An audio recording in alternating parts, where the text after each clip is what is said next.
और आप सभी अलवर वासी प्रेमी भाई बंधु मातृशक्ति समस्त वैष्णव भक्त वृंदों को जय श्री कृष्ण। श्री कृष्ण। नेक जोर से बोलो जय श्री कृष्ण। जय श्री कृष्ण। जय सिया राम। जय सिया राम। जय श्रीमन नारायण। जय श्रीमन नारायण। जय जय श्री राधे। जय जय श्री राधे। ठाकुर जी की बड़ी कृपा, राजस्थान के अलवर क्षेत्र में हम आप सब लोग अविराजित होकर के भागवती वार्ता कर रहे हैं, जिसका आज द्वितीय दिवस यहां प्रारंभ हो रहा है। सहजो बाई, उनका चरित्र मैं कभी कभी कथा में सुनाता हूं। श्री श्याम चरण दास अपने गुरुदेव के प्रति इतनी समर्पित थी कि एक दिन उन्होंने अपने गुरुदेव को अपनी कुटिया पर आमंत्रित किया पधरामनी के लिए। तो गुरुदेव जा रहे हैं सहजोबाई के यहां, और उसी समय ठाकुर जी ने मन बनाया मैं भी सहजोबाई के यहां जाऊंगा, जाके देखूं ये गुरु को पहले प्रणाम करेगी कि मुझे। सहजोबाई की कुटिया के द्वार पर जाने वाले मार्ग पर दो तेज आ रहे हैं एक साथ, एक गुरु हैं और दूसरे गोविंद हैं। सहजोबाई मन में सोच रही है कि ये क्या हो रहा है, ठाकुर जी भी आ रहे हैं, गुरु जी भी आ रहे हैं, पहले मैं किसकी आरती करूं, पहले मैं किसको प्रणाम करूं। सब लोग जानते हैं गुरु गोविंद दोनों खड़े काके लागू पाए, बलिहारी गुरुदेव की जो मोह गोविंद दियो बताए। अब इसके अनेक अर्थ लोग करते हैं, पर सहजोबाई ने जो किया वो श्रवणीय है। जब ये चरित्र मैं पढ़ रहा था तो मैंने विचार किया, आप भी विचार करो कि अगर आपके द्वार पर भी गुरु और गोविंद दोनों आ जाएं तो आप पहले किसका स्वागत करोगे। कई लोग थोड़ी बात प्रकाशित करने के लिए ऐसा बोल सकते हैं कि हम गुरु का स्वागत पहले करेंगे, लेकिन वास्तविकता यह है कि गुरु गोविंद दोनों आ गए तो आप गोविंद का स्वागत पहले करोगे। लेकिन सहजोबाई ने क्या किया, जैसे ही देखा कि ठाकुर जी और गुरु जी दोनों आ रहे हैं तो थाल रख करके दौड़ करके आगे गई और ठाकुर जी का हाथ पकड़ के अपने पास लेकर के आई और थाल ठाकुर जी के हाथ में रख करके बोली मेरे गुरुदेव आ रहे हैं, पूजा करो। मेरे गुरुदेव आ रहे हैं, इनका तिलक करो, इनके ऊपर अक्षत डालो, इनको माला पहनाओ, इनकी आरती करो।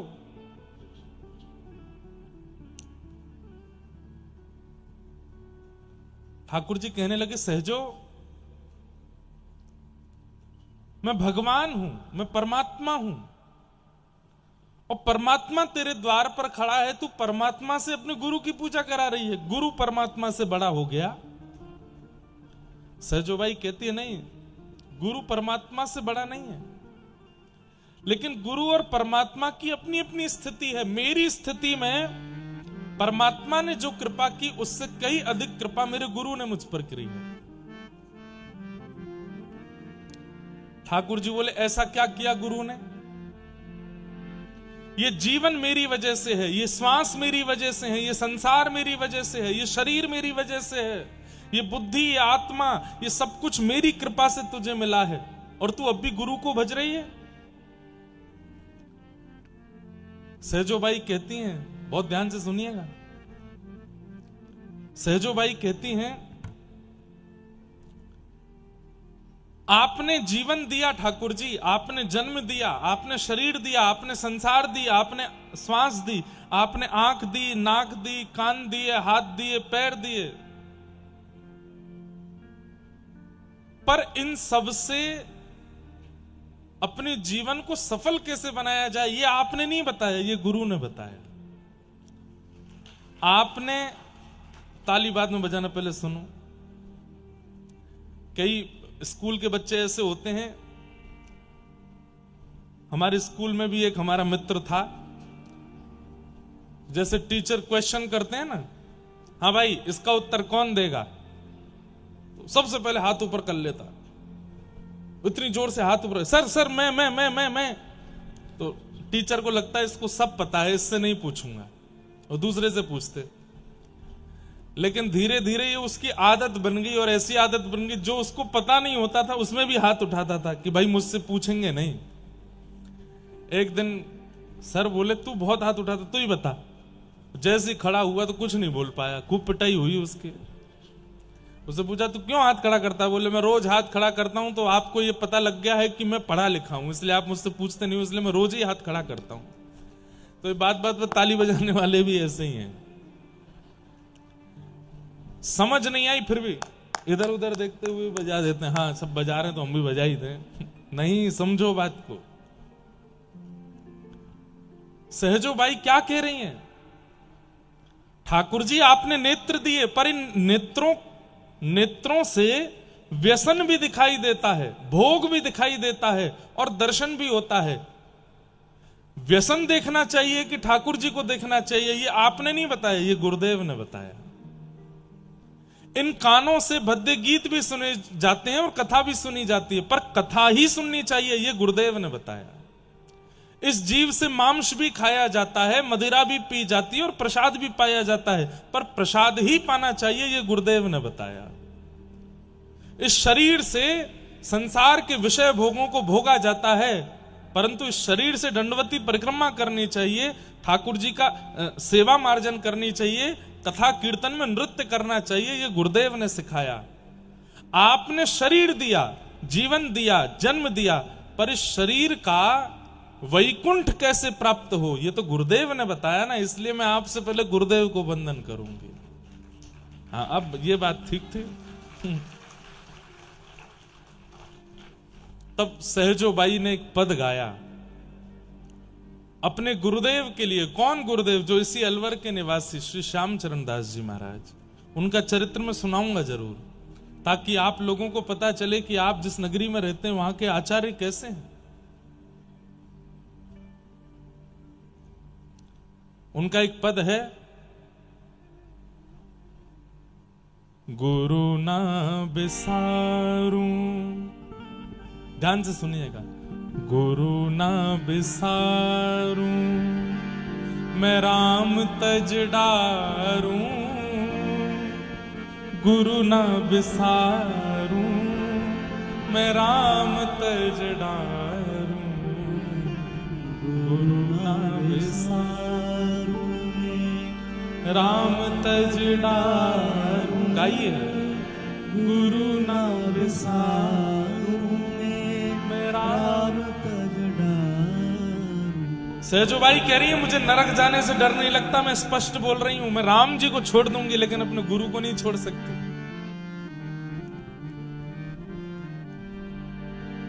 गुरु ना बिसारूं मैं राम तज डारूं, गुरु ना बिसारूं मैं राम तज डारूं, गुरु ना बिसारूं मैं राम तज डारूं, गुरु ना बिसारूं मैं राम तज डारूं। हरि ने जन्म दियो जग माही, हरि ने जन्म दियो जग माही। कितनी अच्छी आवाज है आप लोगों की, क्यों नहीं गाते? गाया कीजिए। सच में आपने अभी गाया ना तो मेरे रोंगटे खड़े हुए। कितना अच्छा गा रहे हो आप लोग, गाइए। हरि ने जन्म दियो जग माही, हरि ने जन्म दियो जग माही। हाँ गुरु ने आवा गवन छुड़ाई, गुरु ने आवा गवन छुड़ाई। गुरु के सम हरि हूँ ना निहारूं, गुरु ना बिसारूं मैं राम तज डारूं, गुरु के सम हरि हूँ ना निहारूं, गुरु ना भैया इतना समर्पण आज की तारीख में किसी के अंदर नहीं होगा। पत्नी कहती है कि वो अपने पति से बहुत प्रेम करती है, बहुत प्रेम करती है। ऐसे पतियों को चाहिए कि आज ही घर जाइए और हंसते हुए पत्नी से बोलिएगा, मैंने आज से अपनी जॉब छोड़ दी, दुकान बेच दी। बोले क्यों? बोले कुछ नहीं, बस तुमको समय नहीं दे पा रहा था ना, अब घर ही रहूंगा, अब तुम्हारे पास ही रहूंगा, 24 घंटे मुझे देखती रहना। 1 दिन 2 दिन 3 दिन 4 दिन हफ्ता भर बाद कहोगे, देवी जी रोटी दे दीजिए, बनी हुई रखी है, सुबह की खा लीजिए। अरे क्यों? आप तो रोज नई नई बनाती हो। अब काम नहीं करोगे, धंधा नहीं करोगे तो क्या, फिर यहाँ आटा खत्म होता जा रहा है, धन पैसे का कोई जुगाड़ नहीं है, और आ जाते हो पूरे दिन खाते रहते हो, लंबोदर होते जा रहे हो, पड़े रहते हो पूरे दिन बिस्तर पर, करते धरते कुछ हो नहीं हो। अब ठंडी ही खा लो। अच्छा ठंडी रोटी तो खा लेंगे, सब्जी नहीं बनी, छिलके वाली दाल है, उसी से ही पेट भरो। ये बात हम पत्नियां सोच सकती हैं, पति भी सोच सकते हैं, बच्चे भी सोच सकते हैं, संबंधी सब सोच सकते हैं कि ऐसा नहीं होगा कभी, हो जाता है, होता है। जिस दिन आप किसी के लायक नहीं रहोगे ना, आपसे अत्यंत प्रेम करने वाला व्यक्ति भी आपसे दूरी बना लेगा, क्योंकि आप उसके लायक नहीं रहे। जिस दिन ये सुंदरता जाने लगेगी, जिस दिन ये शरीर जर्जर होने लगेगा, जिस दिन कमाई करके नहीं दे पाओगे, जिस दिन उनकी इच्छाएं पूर्ति नहीं कर पाओगे, सुर नर मुनि जन की यह रीति, स्वार्थ लाग करहीं सब प्रीति, जिस दिन उनका स्वार्थ खत्म हुआ, आप छोड़ दिए जाओगे। समर्पण नाम की वस्तु, विश्वास नाम की वस्तु संसार में अब बची नहीं है। लेकिन ऐसी स्थिति में सहजो बाई कह रही है, मैं हरि को छोड़ सकती हूं पर अपने गुरु को नहीं। हरि ने 5 चोर दिए माही, हरि ने 5 चोर दिए माही, हरि ने 5 चोर दिए माही, हरि ने 5 चोर दिए माही। कौन से 5 चोर हैं? पहली चोर आंख, दूसरी चोर नाक, तीसरी चोर जीभ, चौथी चोर कान और 5वीं चोर त्वचा। ये 5 चोर हैं। आंखें रूप चुराती हैं, नाक सुगंधी चुराती है, जीव, अरे महाराज जलेबी खरीदी नहीं हो लेकिन बनती हुई देख लो तो अपने आप स्वाद आ जाता है जीव में। कितनी बड़ी चोर है। लूली बाई, इसका मैंने नाम रखा है लूली बाई। क्या नाम है? एक भी हड्डी नहीं है लेकिन आपकी सारी हड्डी टुड़वा सकती है। अब तो और खतरनाक बीमारियां होने लगी, कैंसर हो गया, ब्रेन हेमरेज हो गया, ब्रेन स्ट्रोक हो गया, लंग्स पे ट्यूमर हो गया, ना जाने क्या क्या। हरि ने क्या किया? बोले रोग भोग में डारो, और गुरु ने, हरि ने रोग भोग उरझायो, हरि ने रोग भोग उरझायो। हाँ गुरु ने जोगी रूप लखायो,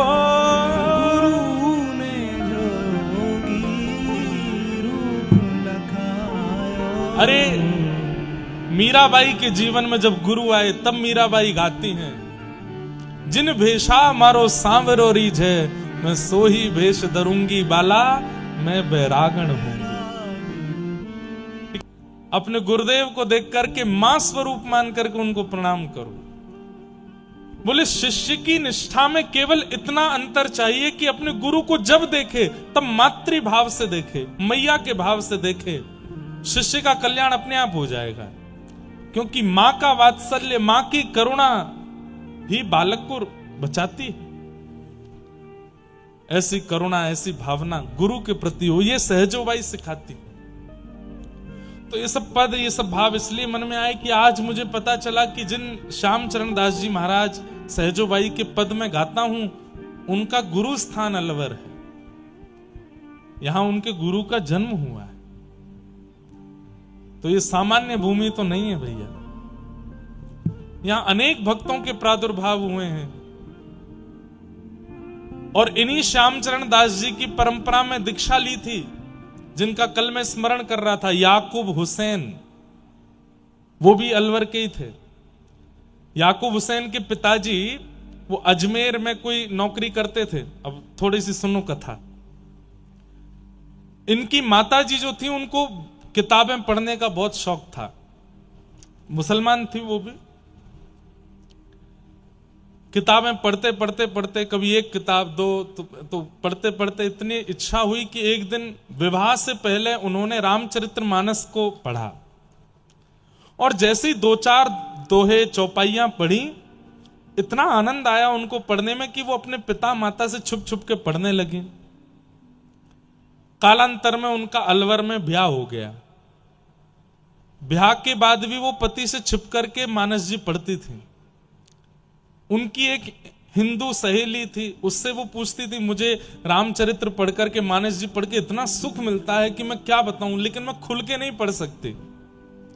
तो उनकी सहेली ने बताया, बोले अभी तो तूने तुलसीदास जी के द्वारा रचित मानस जी पढ़ी हैं, अगर तूने वाल्मीकि जी के द्वारा रचित रामायण कभी पढ़ ली तो तुझे इतना आनंद आएगा कि क्या बताएं। पर वो संस्कृत में है।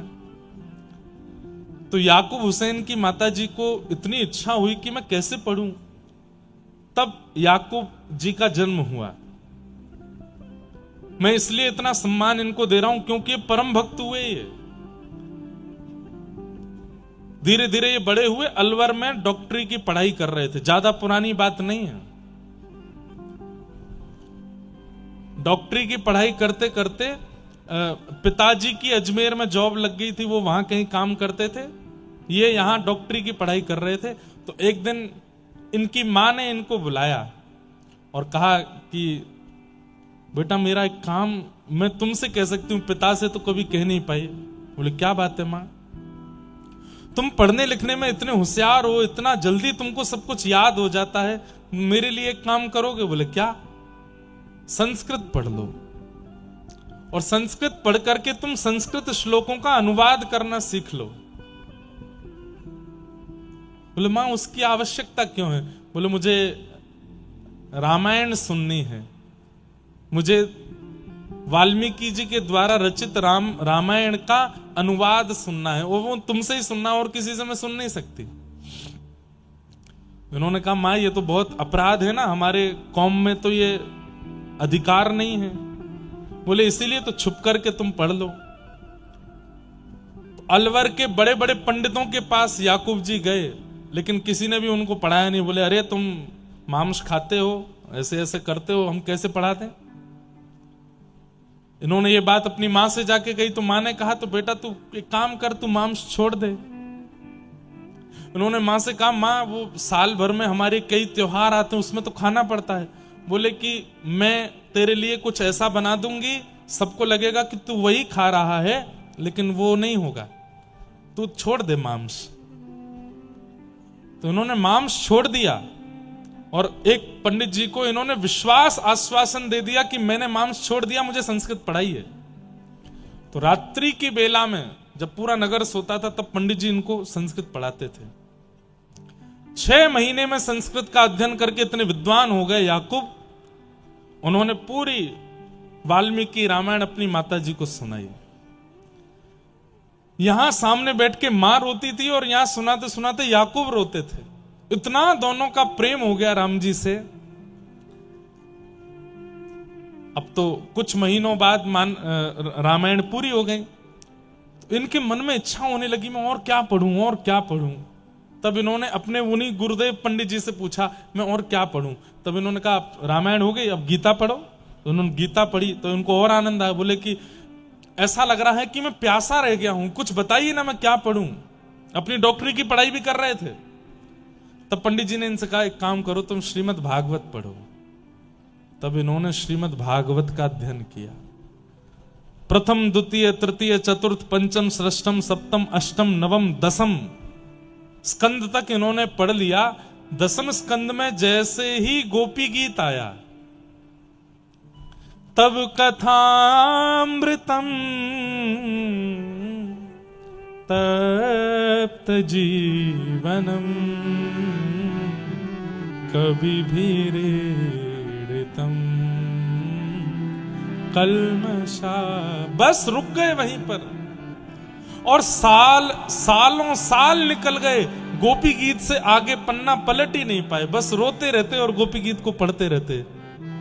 याकूब हुसैन अलवर के किसी विद्यालय की लाइब्रेरी में पढ़ने जाते थे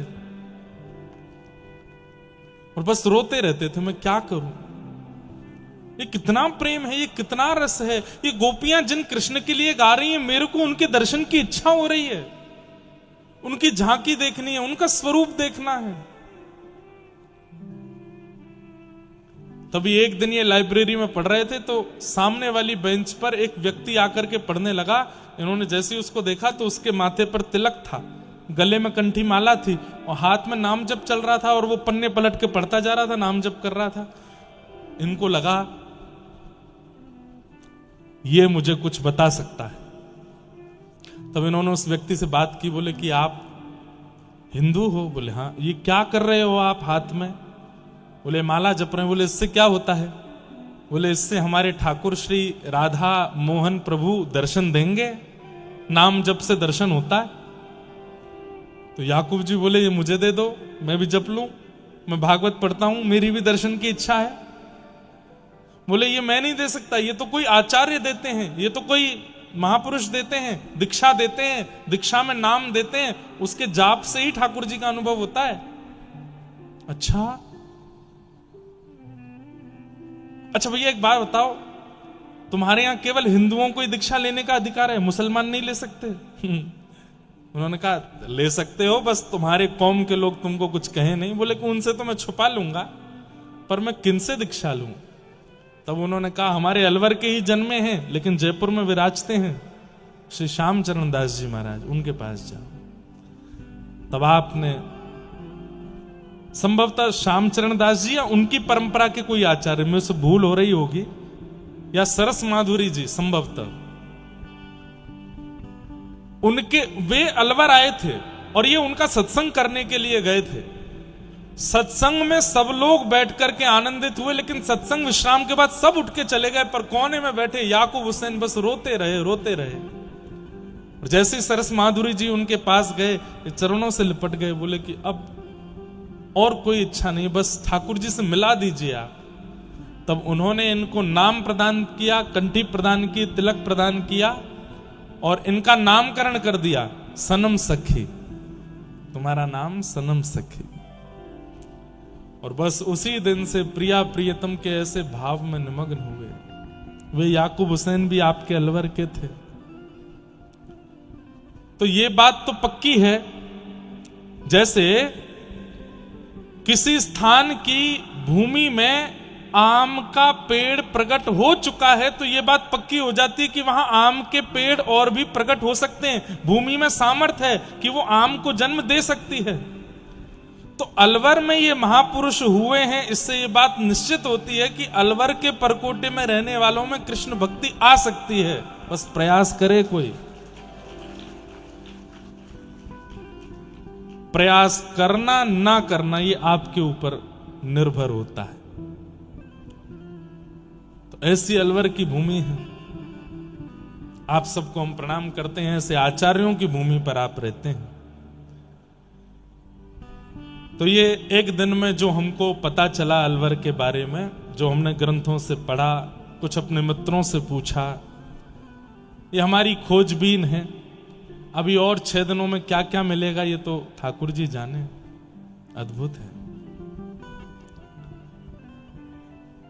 कल तो हम कथा करके निकल जाएंगे बरसाना रात्रि में, क्योंकि 20 तारीख को सुबह बरसाना में कथा है, एक दिन की कथा है। वहां पर हमारे परम पूजनीय प्रातस्मरणीय श्री विनोद बिहारी दास बाबा,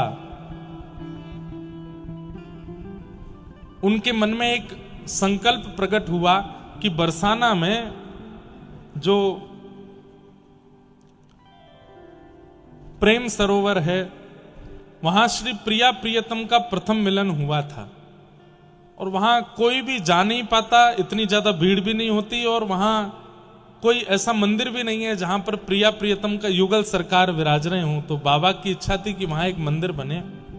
उस मंदिर का शिलान्यास हो रहा है, मंदिर निर्माण हो रहा है, उसमें 4 दिन का वहां कथा सत्र है। हमसे बाबा ने आज्ञा की कि आपको कथा सुनानी है। हमने की बाबा हमारी तो अलवर में कथा है। तो बोले एक दिन कैसे भी आओ। तो वहां 3 दिन अलग अलग आचार्य कथा कर रहे हैं, पर एक दिन की कथा सुबह के सत्र में हम करने जाएंगे। तो कल रात्रि यहां से चले जाएंगे, परसों बरसाना में सुबह राधा कृष्ण प्रथम मिलन की कथा सुनाएंगे, पहली बार दोनों कैसे मिले। और फिर वहां 10 बजे से लेके लगभग 12-1 बजे तक कथा करके फिर वापस अलवर आएंगे, 4 बजे से फिर आपको सुनाएंगे। तो ऐसा फिर उसके बाद हम अलवर ही रहने वाले हैं, यहां खूब डोलेंगे, ढूंढेंगे कहां क्या है।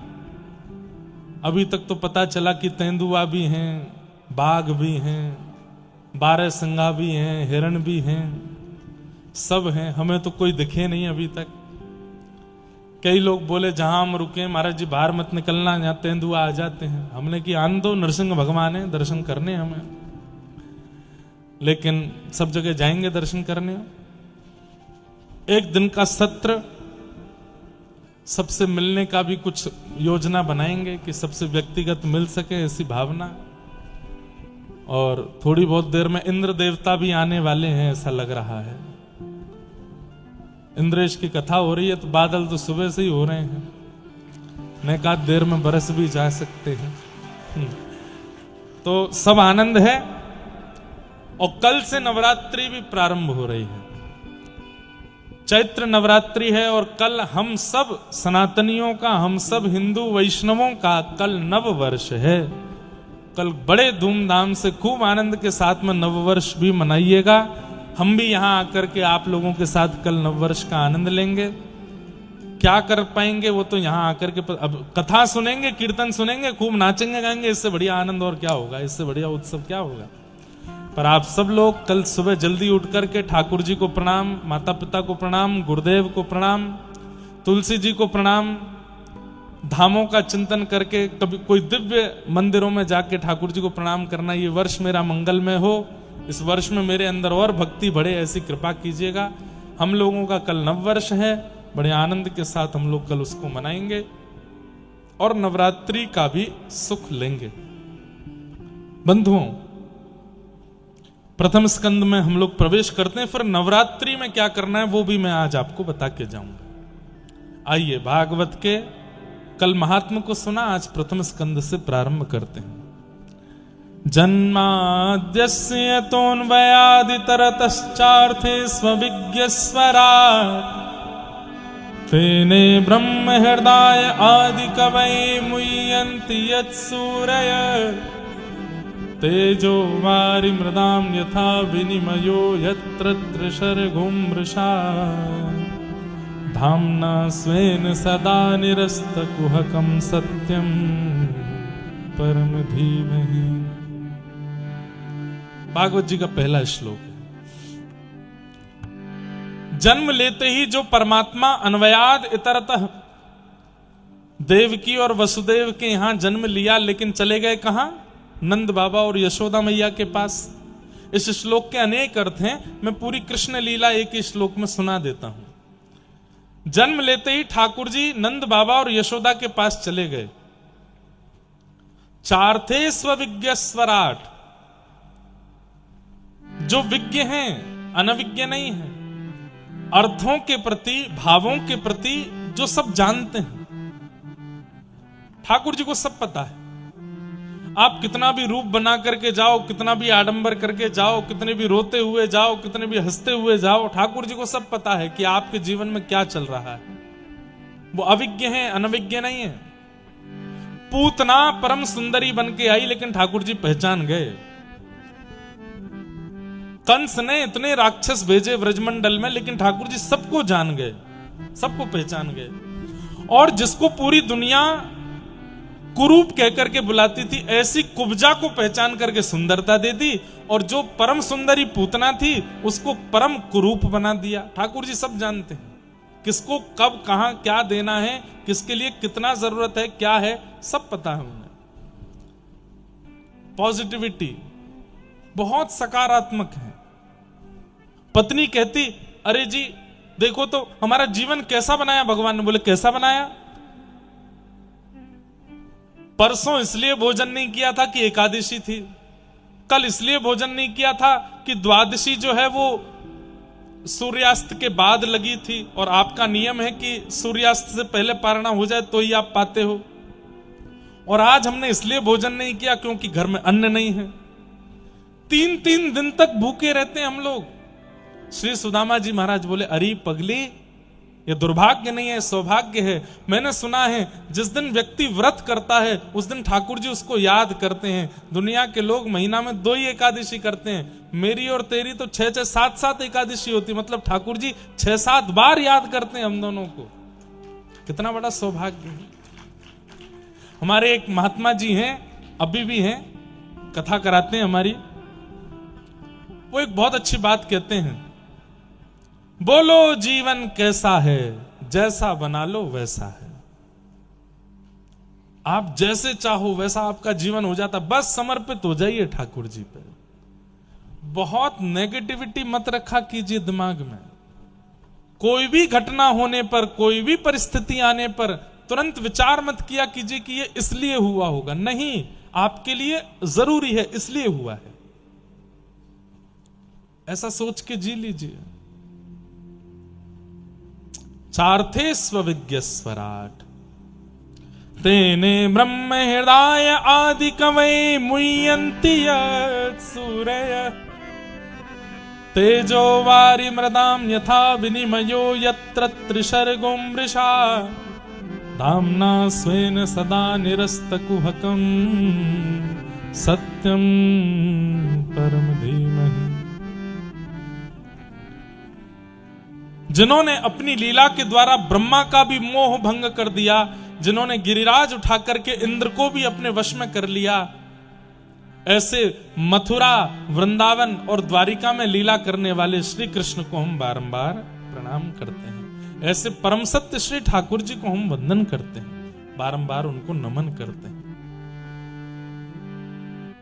धर्म प्रोजित कैतवोत्र परमो निर्मत्सराणां सताम् वैद्यं वास्तवमत्र वस्तु शिवदं तापत्रयोन्मूलनम् श्रीमद्भागवते महामुनिकृते किं वा परैरीश्वर सद्यो हृदयवरुध्यते त्रिकृतभिः शुश्रूषुभिस्तत्क्षणात्। बंधुओं, जब मैं श्लोक गाऊं ना उस समय आंख बंद कर लिया कीजिए। क्यों? साक्षात कृष्ण हैं। तेनेयम वांगमयी मूर्ति, ये आपके सामने जो ग्रंथ हैं ये पुराण नहीं है, ग्रंथ नहीं है, किताब नहीं है, साक्षात ठाकुर जी हैं। और जब इनका श्लोक गाया जाता है, भागवत जी का श्लोक उच्चारण किया जाता है, उस समय विचार किया कीजिए कि ठाकुर जी का कोई अंग है और किसी अंग का स्मरण करो। या तो भुजा दिखेगी, या चरण दिखेंगे, या उदर दिखेगा, या ग्रीवा दिखेगी, या गाल दिखेगा, या कोई ठाकुर जी का केश दिखेगा, कुछ भी दिखेगा, वही श्लोक है। श्रीमद् भागवत के 18,000 श्लोक सब भगवान के अंग हैं, बस उसका अनुभव होना चाहिए। तो जब भी श्लोक गायन हुआ करे, अपने हृदय की किसी प्रिय मूर्त को स्मरण करके उस श्लोक को श्रवण, भले ही समझ में ना आवे फिर भी सुनो। धर्म प्रोजित कैतवोत्र परमो निर्मत्सराणां सताम्। विषय, अधिकारी, संबंध और प्रयोजन, 4 बातें हैं, बहुत ध्यान से सुनिएगा। श्रीमद् भागवत का विषय क्या है, क्यों सुन रहे हैं आप लोग? तब कहते हैं हमारे चित्त में परम धर्म का प्रादुर्भाव हो, इसलिए। धर्म और परम धर्म में अंतर क्या है? धर्म किसे कहते हैं? सुबह उठ करके मंदिर जाना, सुबह उठ करके शंकर जी पर जल चढ़ाना, हनुमान चालीसा का पाठ करना, तिलक लगाना, जनेऊ धारण करना, शिखा रखना, वैदिक नियमों का पालन करना, धर्म शास्त्र की विधियों का पालन करना, मातृ पितृ गुरु चरण कमलों में खूब निष्ठा रखना, ये सब धर्म है। लेकिन परम धर्म क्या है? ठाकुर जी को अपना कोई संबंधी मान करके उनसे प्रेम करना, ये परम धर्म है। भगवान को भगवान मान करके भजना, स्वयं को भक्त मानना, ये धर्म है। लेकिन ठाकुर जी को अपना कोई संबंधी मान करके उस संबंध का निर्वहन करना, ये परम धर्म है। समझ में आई बात? वे भगवान हैं और मैं जीवात्मा हूं, मैं भक्त हूं, ये धर्म है। पर वो मेरे लाला हैं, मैं उनकी मैया हूं, ये परम धर्म है। वो मेरे पति हैं, मैं उनकी प्रियतमा हूं, ये परम धर्म है। वो मेरे सखा हैं, मैं उनका सखा हूं, ये परम धर्म है। वे मेरे गुरु हैं, मैं उनका शिष्य हूं, ये परम धर्म है। ठाकुर जी से कोई संबंध मानना, ये परम धर्म है। प्रिय भक्ति करना, प्रेम लक्षणा भक्ति करना, ये परम धर्म है। और ये बात मैं कोई मन से नहीं कह रहा हूं, श्रीमद् भागवत में ही लिखा है। परम धर्म किसे कहते हैं? सवै पुंसाम परो धर्मो यतो भक्ति अदोक्षजे अहैतुक्य प्रतिहता ययात्मा संप्रसीदति। ठाकुर जी के प्रति प्रेम लक्षणा भक्ति, मतलब संबंध युक्त भक्ति करना, ये परम धर्म है। अब ठाकुर जी आपके कौन हैं, ये अपने आप से पूछो, आपके क्या लगते हैं। मैं एक जगह कथा में ये बात बता रहा था कि ठाकुर जी सांकेतिक रूप से कभी कभी बता देते हैं कि उनका आपसे क्या संबंध है। तो एक बहन ने अगले दिन मुझे लिख करके भेजा, बोले महाराज जी मुझे एक संकेत आता है, मैं इस संकेत से क्या समझूं कि ठाकुर जी मुझे क्या मानते हैं। मैंने कहा क्या दिखता है? तो नीचे लिखा था कि मुझे होली का दर्शन होता है, एक दूसरे के गालों पर रंग लगाए जा रहे हैं, पिचकारी चल रही है, एक दूसरे पर रंग डाला जाला है।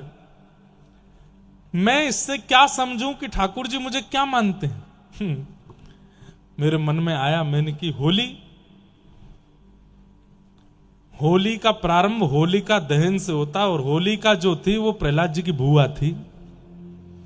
मैं ठाकुर जी कह रहे हैं तुम उनकी बुआ हो, वो तुम्हारे भतीजे हैं।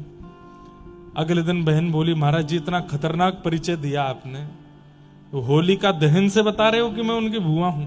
अरे मैंने की दो भाव हो सकते हैं, एक तो ठाकुर जी संकेत कर रहे हैं, कभी कभी हम लोग भी तो विनोद करते हैं अपने बड़ों के साथ, तो ठाकुर जी विनोद कर रहे हैं, बोले हम तुमको बुआ मानते हैं, तुम हमारे। आपको बुआ मानने का मतलब क्या है? आपके पिताजी को ठाकुर जी अपना भाई मानते हैं, इसलिए आपको बुआ मानते हैं।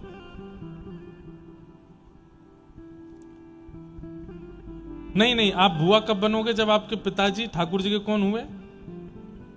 ठाकुर जी के कौन हुए?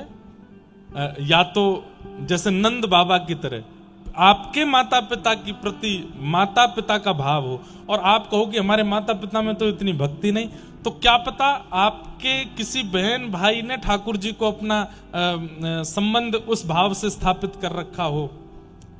आपको कोई संबंधी भी ठाकुर जी को अगर संबंधी मानता है, उस नाते से भी आप संबंधी ठाकुर जी के हो जाते हो। जैसे मान लीजिए कि मैं ठाकुर जी को सखा मानता हूं, तो मेरे संबंध के जितने लोग हैं ठाकुर जी का उनसे भी वही संबंध हो जाएगा। मेरे सखा हैं तो मेरे मित्रों के भी ठाकुर जी सखा हो जाएंगे, मेरे से संबंध रखने वालों के भी ठाकुर जी से कोई ना कोई उन्हीं भावों के संबंध होते चले जाएंगे। ठाकुर जी इस भाव से संबंध निर्वहन करते हैं। संबंध मानो, और संबंध मानना ही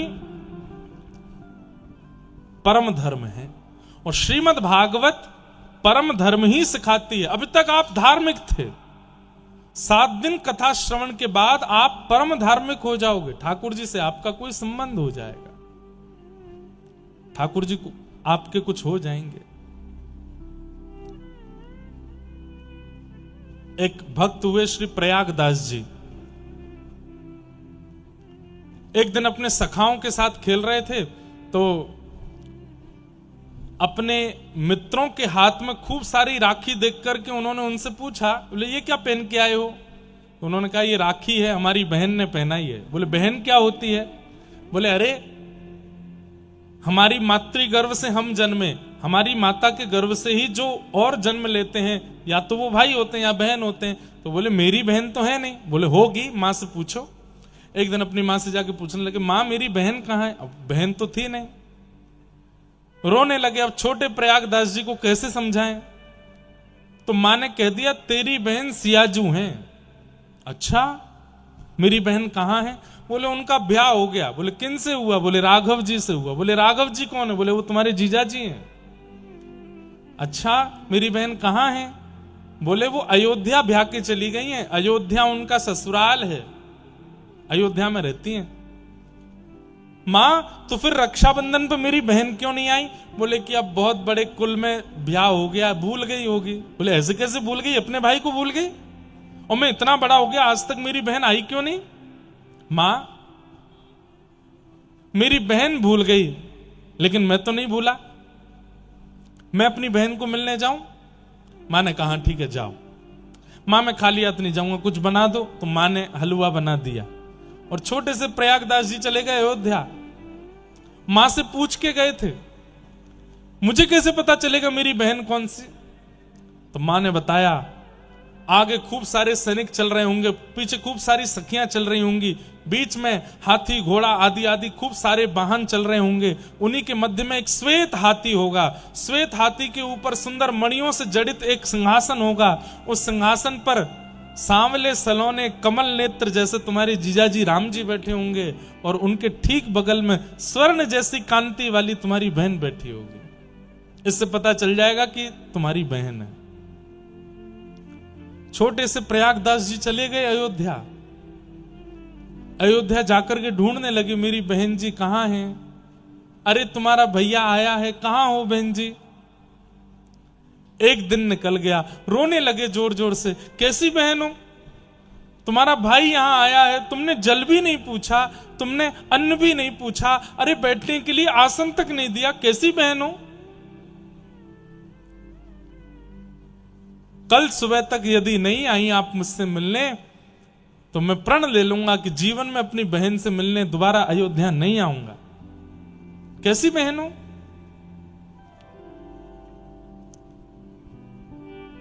रात भर रोते रहे, मेरी बहनियां कहां हैं, मेरी बहन जी कहां है, मेरी बहन कहां है। सूर्य उदय का समय होने लगा और ज्यादा तीव्रता से रोने लगे, अरे बहन मुझ पर थोड़ी तो दया करो, आ जाओ ना। इतने में ही ढोल नगाड़े ताशे सहनाइयां बजने लगी। तभी आपने उठकर के क्या देखा? खूब सारे सैनिक ढोल बजाते हुए चल रहे हैं, उसके पीछे खूब सारे सैनिक चिन्ह लेकर के चल रहे हैं, उसके पीछे घोड़ों पर सैनिक चल रहे हैं तलवार हाथ में लेकर के, खूब सारे हाथियों पर चंवर डोराते हुए खूब सारे सैनिक चल रहे हैं, सखियां आ रही हैं। तभी आप क्या देखते हैं? एक श्वेत हाथी आया और जरा दृष्टि ऊपर करके देखी तो आहा सुंदर सुंदर मणियों से जड़ित सिंहासन। भीतर जैसे ही झांक करके देखा, नवकंज लोचन कंज मुख कर कंज पद कंजारुणौ, श्री रामचंद्र कृपालु भजमन हरण भव भय दारुणौ। आहा नील सरोरुहुर श्री राघव जी बैठे हैं, अपने कमल नेत्रों से तिरछे कर करके एक दूसरे को देख रहे हैं। और जैसे ही दृष्टि बगल में पड़ी तो क्या देखते हैं? स्वर्ण जैसी कांति है और नेत्रों में छोटे छोटे अश्रु बिंद हैं। अपने भैया को देख करके श्री सियाजू बैठी, देख करके रोने लगे श्री प्रयागदास जी। तुरंत हाथी नीचे झुक गया और श्री जानकी जी तुरंत उतर के गई, दौड़ करके जाके प्रयागदास जी को अपने हृदय से लगा लिया। भैया आप आ गए, मैंने आने में विलंब किया, मुझे क्षमा करना। छोटे से प्रयागदास जी को गोद में उठा लिया सीता जी ने। ये तुम्हारे जीजा जी हैं, प्रणाम करो। राम जी को जाके प्रणाम करने लगे। इसी कलिकाल की घटना। बहनिया मैं कल रात्रि से आया, मुझे जल भी नहीं पूछा, अन्न भी नहीं पूछा आपने। सीता जी और राम जी दोनों ने अपनी गोद में बैठाया, बोले हमें क्षमा कर दो, हम कहीं व्यस्त हो गए थे, चलो हम तुमको महल ले चलते हैं, वहां खिलाएंगे। नहीं, मैं वापस जाऊंगा, मैया अकेली मेरी बाट देख रही होगी, आप यहीं मुझे कुछ खिला दो। बोले यहां तो कोई सामग्री नहीं। प्रयागदास जी बोले माँ ने हलवा बनाया ना, मैं लाया हूं। तुरंत खोल करके दिया। श्री राघव जी सिया जी स्वयं पामे और अपने हाथ से प्रयागदास जी को पवामे। भैया आते रहना अयोध्या। बोले हाँ। आप कब आओगे? बोले मैं जल्दी आऊंगी, मां से कहना। प्रयागदास जी नाचते खेलते हुए घर पहुंचे। मैया को जाकर के बताया, मेरी बहन इतनी सुंदर, मेरे जीजाजी इतने सुंदर, सब बताया। मां को विश्वास हो गया, क्योंकि प्रयागदास जी झूठ नहीं बोलते। बोले तुमने बहन से नहीं कहा कि एक बार आना? बोले मैं कह के आया हूं, वो आएंगे एक बार। और कभी कालांतर में कृपा हुई और सियाजू ने उनकी मां को भी दर्शन दिए। संबंध, इसे कहते हैं परम धर्म। आप नियमित रूप से मंगलवार हनुमान जी जाते हो तो आप धार्मिक हो, लेकिन जब मन करता है तब हनुमान जी के पास चले जाते हो, ये परम धार्मिक हो। आप नियमित रूप से सोमवार के दिन शिव जी की आराधना करते हो, आप धार्मिक हो। पर जब इच्छा होती है तब शंकर जी के पास चले जाते हो, ये परम धर्म है। आप केवल शनिवार रविवार को बरसाना, नंदगांव, गोवर्धन, वृंदावन जाते हो तो आप धार्मिक हो, लेकिन जब मन करता है आधी रात वृंदावन पहुंच जाते हो तो आप परम धार्मिक हो। देखवे में अचल है, लेकिन वैसे सचल ठाकुर जी की तरह ही है। जैसे ठाकुर जी भक्तन के लिए प्रकट है जाए, वैसे ही हमारा 84 कोस को बरसानो, श्री गोवर्धन, नंदगाम, वृंदावन, ये भी प्रकट है जाए। बस प्रकट करने वालों चाहिए। अलवर में श्री श्यामचरण दास जी ने प्रकट कियो, दिल्ली में सहजोबाई ने प्रकट कियो, मेड़ता में मीराबाई ने प्रकट कियो, गुजरात में नरसिंह मेहता ने प्रकट कियो,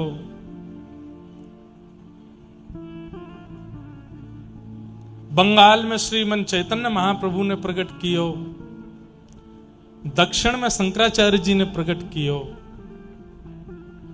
सब जगह प्रकट करने वाले होने चाहिए। यह धाम तो सचल है, बस प्रकट करने वालों है जाए तो ये प्रकट है जाए, अपने आप प्रकट है जाए। ऐसो वास हमें मिले। वो कैसे मिलेगो? संबंध से मिलेगो। ठाकुर जी के प्रति कोई संबंध मानो, ठाकुर जी हमारे कुछ हैं, ये विश्वास चित्त में रखो। आज हमारे मध्य में श्री दिनेश फलाहरी जी महाराज आए हैं, जो कि हमारे श्री कृष्ण जन्मभूमि मंदिर के लिए केस के मुख्य पक्षकार हैं, और जिन्होंने फलाहार ग्रहण किया है कि जब तक मथुरा में कृष्ण जन्मभूमि का निर्माण नहीं हो जाएगा तब तक फलाहार करेंगे। ऐसे आपके साथ में सब अलवर की जनता भी जुड़े, और आपके सहयोग में, आपके इस भाव में हम सब लोग भी अपनी भूमिका निभाएं, क्योंकि ठाकुर जी तो हम सबके हैं, अकेले आपके नहीं हैं। कृपा करें ठाकुर जी, और जल्दी ही हमारी कृष्ण जन्मभूमि पुनः स्थापित हो, ऐसी भावना है। तो हम निवेदन कर रहे थे,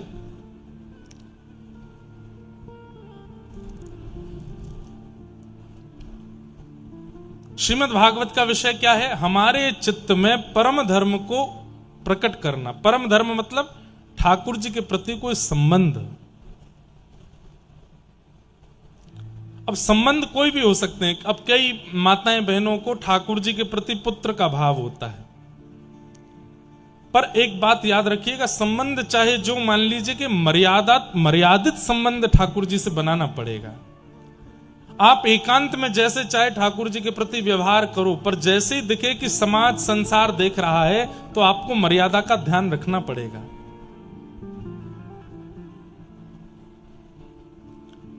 एक भैया हमारे परिचय के थे, वो मुझसे बोले, महाराज जी हमारे पिताजी ने जमीन का बंटवारा 3 लोगों में किया, हम 2 भाई हैं। मैंने कहा तीसरा कौन? बोले तीसरे हमारे घर के ठाकुर जी। मैंने कहा बहुत अच्छी बात है। हम उनको अपना बड़ा भाई मानते हैं। मैंने कहा बहुत अच्छी बात है। एक दिन मैं उनके घर गया तो अब मैं जैसे ही गाड़ी से उतरा तो उनकी शब्दावली कैसी थी, अपने ठाकुर जी को कान्हा बोलते थे। तो मुझसे बोले, सुबह से खड़ा है कान्हा और खड़ा खड़ा परेशान हो गया है, हमने उससे 1000 बार कह ली तू सो जा, मान ही नहीं रहा है। मैंने तो एक बार हाथ भी दिखा दिया, मैंने कहा धर दूंगा अभी, सो जा। तो मुझे लगा कि शायद कोई घर के बालक की बात कर रहे होंगे, लेकिन आप इतने विलंब से आए, वो अभी तक खड़ा है। मैंने कहा चलो भीतर। हमने की कहां है कान्हा? तो मंदिर की ओर इशारा करके ठाकुर जी को, ये खड़ा, सुबह से बोल रहा हूं सो जा, सो ही नहीं रहा है। हमने धीरे से कुछ कहा तो नहीं, लेकिन मन में थोड़ा क्षोभ हुआ कि आप उनके प्रति जो भी भाव रखते हो अपने तक रखो। समाज संसार के लोग जब आपके सामने आए तो वहां उसको उद्घाटित मत करो। संबंध में एक बात का ध्यान रखना बहुत जरूरी है, संबंध जितना गोपनीय रखा जाता है उतना बढ़ता है। संबंध का जितना प्रकाश कर दिया जाता है उतनी जल्दी संबंध खत्म होने लगता है। इसलिए संबंध को गोपनीय रखो, प्राइवेसी रखो संबंध के प्रति। आपका बालक बहुत अच्छा कुछ बन गया है, ढिंडोरा मत पीटिए पूरे नगर में, नजर लग जाएगी एक दिन। अरे पड़ोसियों को भी नहीं पता चले कि वो जो जिसका नाम चल रहा है वो आपका पुत्र है। ऐसे संबंधों को रखो। मतलब हमारे बस एक बताने की बात है, संसार के प्रति भी यही भावना रखो, ठाकुर जी के प्रति भी ऐसे ही रहो। बल्कि ठाकुर जी के प्रति तो विशेष संबंधों को गोपनीय रखो, बहुत ज्यादा उसका प्रचार मत करो, क्योंकि प्रचार करने से संबंध हल्का पड़ने लगता है। लेकिन संबंध युक्त जो प्रेम लक्षणा भक्ति है वही परम धर्म है। श्रीमद् भागवत परम धर्म सिखाती है। अच्छा, दूसरी बात, इस परम धर्म का अधिकारी कौन है? तो कहते हैं निर्मत सराणाम सताम। बहुत ध्यान से सुनिएगा। ठाकुर जी से संबंध बनाने का अधिकार, ठाकुर जी की प्रेम लक्षणा भक्ति करने का अधिकार किसके पास है? बोले जिसके अंदर मात्सर्य दोष नहीं है। मात्सर्य दोष किसको कहते हैं?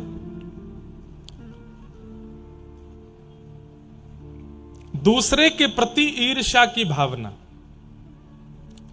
ईर्ष्यालु व्यक्ति को ठाकुर जी कभी नहीं मिलते, ये बात आपको माननी पड़ेगी। ईर्ष्यालुओं को भगवान की प्राप्ति नहीं होती। काम चित्त में है, ठाकुर जी मिल जाएंगे। क्रोध चित्त में है, ठाकुर जी मिल जाएंगे। लोभ चित्त में है, ठाकुर जी मिल जाएंगे। वासना चित्त में है तो भी ठाकुर जी मिल जाएंगे। लेकिन यदि ईर्ष्या चित्त में है, ठाकुर जी नहीं मिलेंगे। आजकल देखा जाता है कई लोगों के अंदर काम नहीं है, वासना नहीं है, मोह नहीं है, पर ईर्ष्या है। और उसको वो लोग ज्यादा बुरा भी नहीं मानते, और ईर्ष्या हर दूसरे व्यक्ति में मिल जाती है। लेकिन ईर्ष्या एक ऐसा दोष है जो ठाकुर जी को बिल्कुल प्रिय नहीं, बिल्कुल अच्छा नहीं लगता। और कहीं ना कहीं वह ईर्ष्या संसार के प्रति है तो कोई बात नहीं, लेकिन यदि वो ईर्ष्या किसी भक्त के प्रति है वो तो अपराध है, वैष्णव अपराध है। ईर्ष्या नहीं। अभी हम नरसिंह मेहता जी का चरित्र सुना रहे थे नायरोबी में। नरसिंह मेहता जी से कितनी ईर्ष्या की। सबसे पहले तो उनके घर वालों ने घर से निकाल दिया, घर वालों ने ईर्ष्या की। उसके बाद नगर वालों ने नगर से निकाल दिया, नगर वालों ने ईर्ष्या की। अंततो गत्वा ब्राह्मण समाज ने, नागर वंशीय ब्राह्मणों ने अपने कुल समुदाय, अपने ब्राह्मण वंश से निकाल दिया। ऐसे नरसिंह मेहता के लिए 52 बार भगवान गए जूनागढ़ और जाकर के उनकी सेवा करके आए। ईर्ष्या के कारण सबने बुरा करने का प्रयास किया, पर नरसिंह मेहता का चित्त पवित्र था। ऐसी ऐसी ईर्ष्या की कथाएं आती, अनेक प्रयास किए, लेकिन उसके बाद भी नरसिंह मेहता का कुछ नहीं बिगड़ा। उसके बाद भी नरसिंह मेहता के साथ कुछ बुरा नहीं हो पाया। सब लोग इधर देखो, यहां देखो, इधर देखो, हमें देखने आए हो ना आप, कथा सुनो। आहा,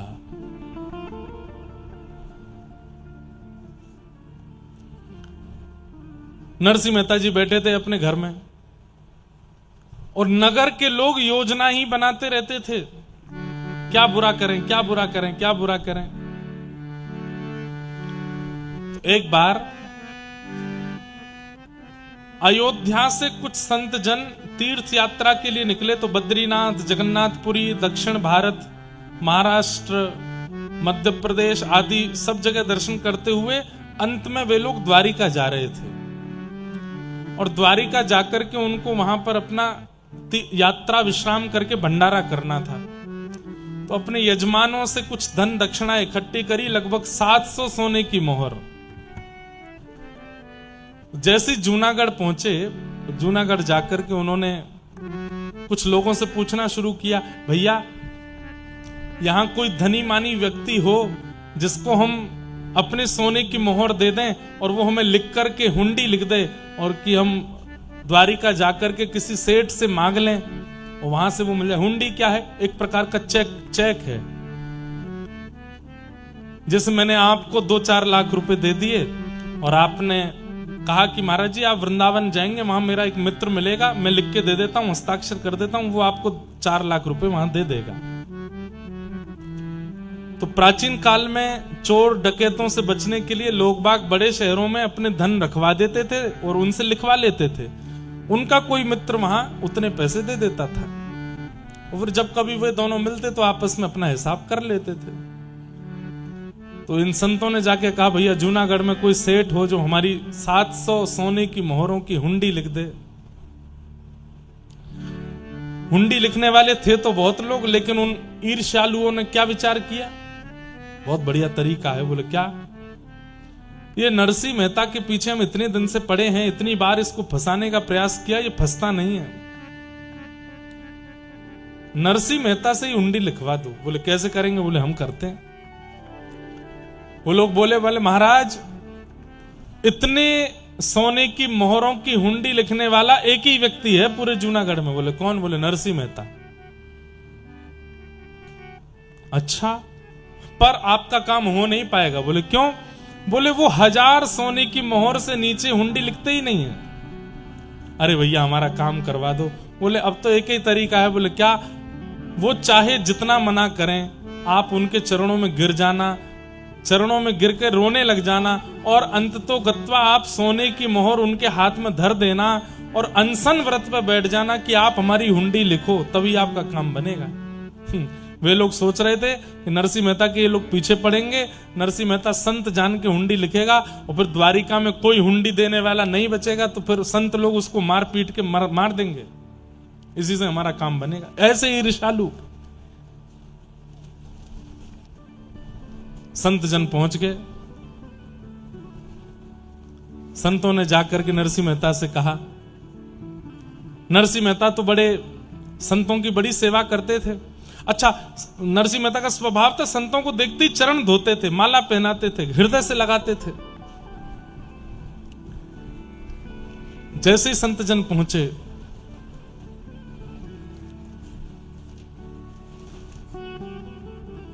ठाकुर जी आ रहे हैं।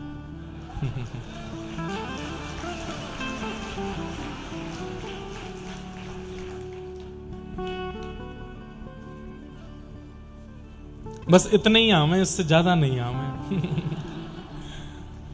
थोड़े थोड़े ही आओ, लेकिन आप लोग घबराना नहीं, हाँ बैठे रहो प्रेम से। संतों के जाकर के चरण धोए और प्रार्थना की। जोर से ही आ रहे हैं।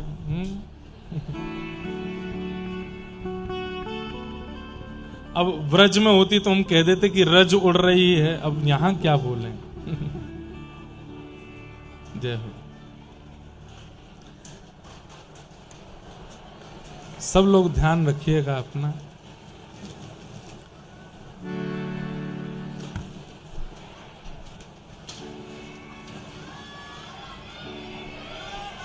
बोलो वृंदावन बिहारी लाल की। हमें लगता है आंधी ही चल रही है, पर मौसम का कुछ कह नहीं सकते। हाँ ठीक है।